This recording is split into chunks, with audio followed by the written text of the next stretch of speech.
ஏசாயா 41:9 வசனத்தை வாக்குத்தத்தம் முதலாவது வாசிக்கிறேன். நான் பூமியின் கடையாந்தரத்தில் இருந்தேன், உன்னை எடுத்தேன். நீங்க நாம் எங்கிருந்து வந்து முதல் வசனத்தை வாசிப்போம். அதன் எல்லையிலிருந்து அழைத்து வந்தேன்.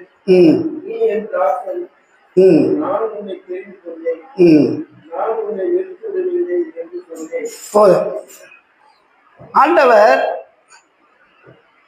பூமியின் கடையாந்திரத்திலிருந்து, பூமியின் கடையாந்திரம் எல்லாம் ஆழம், அவ்வளவு ஆழம், அவ்வளவு ஆழத்திலிருந்து நாம் மீட்கப்பட்டிருக்க கர்த்தர் நம்ம மீட்டெடுத்தார். இன்னைக்கு ஒரு மனிதன் பாவத்துக்கு அடிமையா இருந்தா இன்னும் அந்த பூமியின் கடையாந்தத்தில் ஆழத்தில் இருக்கிறான்னு அர்த்தம். ஒரு 100 அடி கிணறுல ஒரு குழந்தை மாட்டிக்கிச்சுன்னா அதோட அவஸ்தை எப்படி இருக்கும்? அது மாத்திரமல்ல, இந்த கொடைக்கானல் பகுதியில் பார்த்தீங்கன்னா பாதாள அறைகள் நிறைய இருக்குது. அது உள்ள போயிட்டு ஆளே வர முடியாது, சரன்னு இழுத்துட்டு போயிடுமா. அந்த மாதிரி ஆழமான இடங்கள்ல பூமியின் ஆழத்துக்கு போய் நம்ம கிடந்தோம். அதுல இருந்து அது எத்தனை விதமான எல்லைகள் இருந்து அந்த பூமியின் ஆழத்தை தியானம் பண்ணும்போது அந்த ஆழமான இருள எவ்வளவு இருக்கும், எத்தனை விதமான பூச்சிகள், எத்தனை விதமான மிருகங்கள் இருக்கோ அது கணக்கா தெரியாது. அது தியானிக்கும் போது பிசாசுடைய சத்தம், பாதாளோட இருட்டு அறையோட சத்தம் பயங்கரமான இருக்கும். நம்ம ஏதோ ரட்சிக்கப்பட்டு போயிட்டு அப்படி வாழ்ந்துட்டு இருக்கோம். ரட்சிப்பு என்று உணர்ந்து பார்க்கும் பொழுது அந்த ரட்சிப்பு எப்பா பயங்கரமான கிருபை. பூமியின் கடையாந்திரத்திலிருந்து உன்னை நான் தூக்கி எடுத்து அது எல்லைகளில் இருந்து, எத்தனை இடம் தெரியல, பலவிதமான எல்லைகளில் இருந்து அழைத்து வந்து நீ என் தாசன், அல்லேலூயா, நீ என்னுடைய மகன், நான் உன்னை தெரிந்து கொண்டேன்.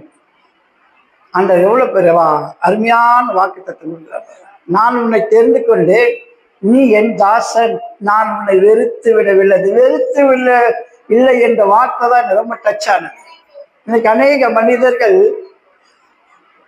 வசனத்தினுடைய அந்த டேஸ்ட் இல்லாமல், உணர்வு இல்லாமல் அநேக மனிதர்கள் வாழ்ந்து கொண்டிருக்காங்க. கர்த்தர் நம்மளை வெறுக்கல.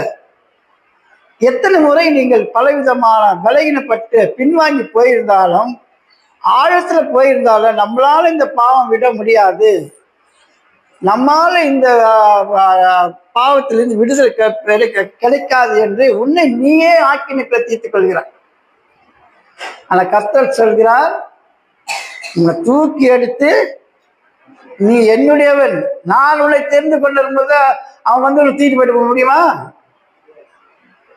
உன்னுடைய வாழ்க்கைக்கு எத்தனை பாவங்கள் வரட்டும், எவ்வளவு போராட்டங்கள் வரட்டும், எத்தனை பிரச்சனைகள் வந்தாலும் அதெல்லாம் சாத்தான் இடுகிற அம்புகள்.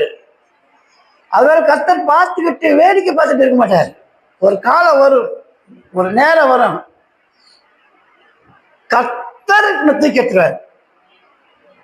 நீ பல நாட்களில் போராடி போராடி போராடி என்ன பண்ணுவேன், ஜெபிக்கிற, துதிக்கிற, எல்லாம் செய்யற, ஆனா உன்னோட மனம் ஒண்ணு வாதிக்குது, நம்மால் இதை விட முடியலையே. எல்லாருக்கும் போராட்டம் தான். நம்மால் விட முடியல என்று அந்த ஏக்கம் வருது பாருங்க, அத பரிசுத்த ஆவியானவருடைய உறுத்தல். அதான் உறுத்தல். அவர் போயிட மாட்டார், அவர் சீர போயிட மாட்டார். அது உணர்வு அடைந்து மறுபடியும் என்ன பண்ணாங்க, அவர்கிட்ட இருக்கும்போது அவர் உன்னை வெறுக்கவில்லை என்று அவர் வாக்குத்தத்தை கொடுத்திருக்கிறார். அவர் உன்னை வெறுக்கவில்லை. வானத்தின் பூமி உண்டாக்கின கர்த்தர், உன்னை உருவாக்கின கர்த்தர் வெறுக்காத பொழுது, மனிதர்கள் வெறுத்து தள்ளும் பொழுது நாம் கவலைப்படக்கூடாது, நாம் சோர்ந்து போகக்கூடாது. முடிவில் நம்ம அந்த அப்பாட்ட தான் போறோம். இந்த உலகத்துல எந்த உரம் நமக்குள்ள வரப்போதே கிடையாது. அதனால சில துன்பங்கள், துயரங்கள், வேதனைகள், சஞ்சலங்கள், வியாதிகள், எல்லா வித பாரங்களெல்லாம் சுமந்து கொண்டுதான் வரணும். அதெல்லாம் வரும் பொழுது தேவன் அருகிலே இருந்து படிப்படியா நடத்திட்டு வந்துதான் ஒரு சரியான ஒரு நேரம் வரும்போது கத்த தூக்கிடுவார். அதோட அவனுக்கு விடுதலை, அதோட அவனுக்கு விடுதலை. அப்புறம் 10ஆம் வசனம், நீ பயப்படாதே, நீ பயப்படாதே. நான் உன்னுடனே இருக்கிறேன். நீ பயப்படாத, நான் உடனே இருக்கிறேன். திகையாதே, நான் உன் தேவன். நான் உன் தேவனா இருக்கிறேன், தகப்பனா இருக்கிற தேவனா இருக்கிற. நீ கலங்காத, பயப்படாத.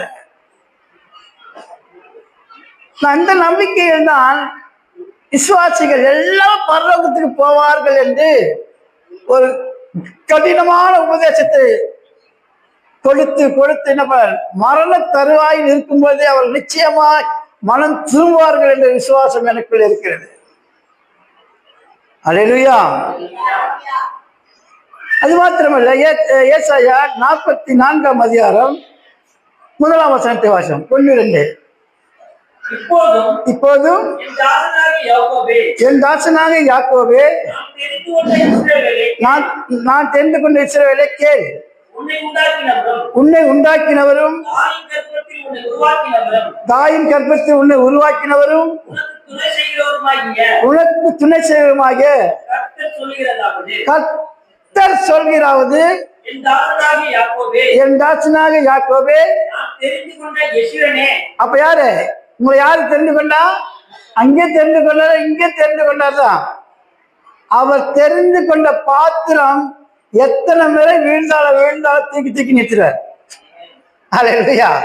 ஏன்னா அவர் தெரிந்து கொண்ட பாத்திரம் மனுஷரால் தெரிந்து கொள்ளப்பட்ட பாத்திரம் அல்ல, தேவனால் தெரிந்து கொள்ளப்பட்ட பாத்திரம். அல்லேலூயா. சிம்சோன் தேவனால் தெரிந்து கொள்ளப்பட்டான். எத்தனை முறை விழுந்து விழுந்து எடுத்தான். ஆனா கடைசியில கர்த்தர் முடிவெடுத்தார். அல்லேலூயா. அதே மாதிரி உங்களை குறித்து என்னை குறித்த கர்த்தர் முடிவெடுத்திருக்கிறார். அவர் தெரிந்து கொண்ட பாத்திரம் எந்த காலத்தில் வைக்கப்படாது. அதற்கு அடுத்தது எபேசியர் 4ஆம் அதிகாரம் 9-10ஆம் வசனம். எபேசியர் 4ஆம் அதிகாரம் 9-10ஆம் வசனம். அவர் அதற்கு முன்னே பூமியின் தாழ்விடத்தில் இருக்கிறார் என்று விளங்குகிறதல்லவா? இறங்கினவரே எல்லாவற்றையும் நிரப்பத்தக்கதாக எல்லா வானங்களுக்கும் மேலாக உன்னதத்திற்கு ஏறினமாய் இருக்கிறார். போதும். அப்ப இயேசு கிறிஸ்துவின் அன்பு, சிலுவையின் அன்பு, அவர் இந்த அன்பு ஆழத்தில் இறங்குறார்.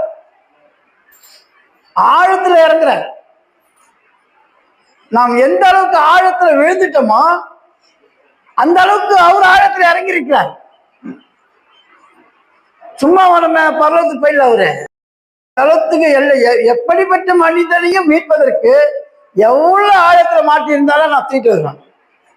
அந்த அளவுக்கு அந்த ஆழத்துக்கு அவர் இறங்கி மேல போயிட்டார். அல்லேலூயா.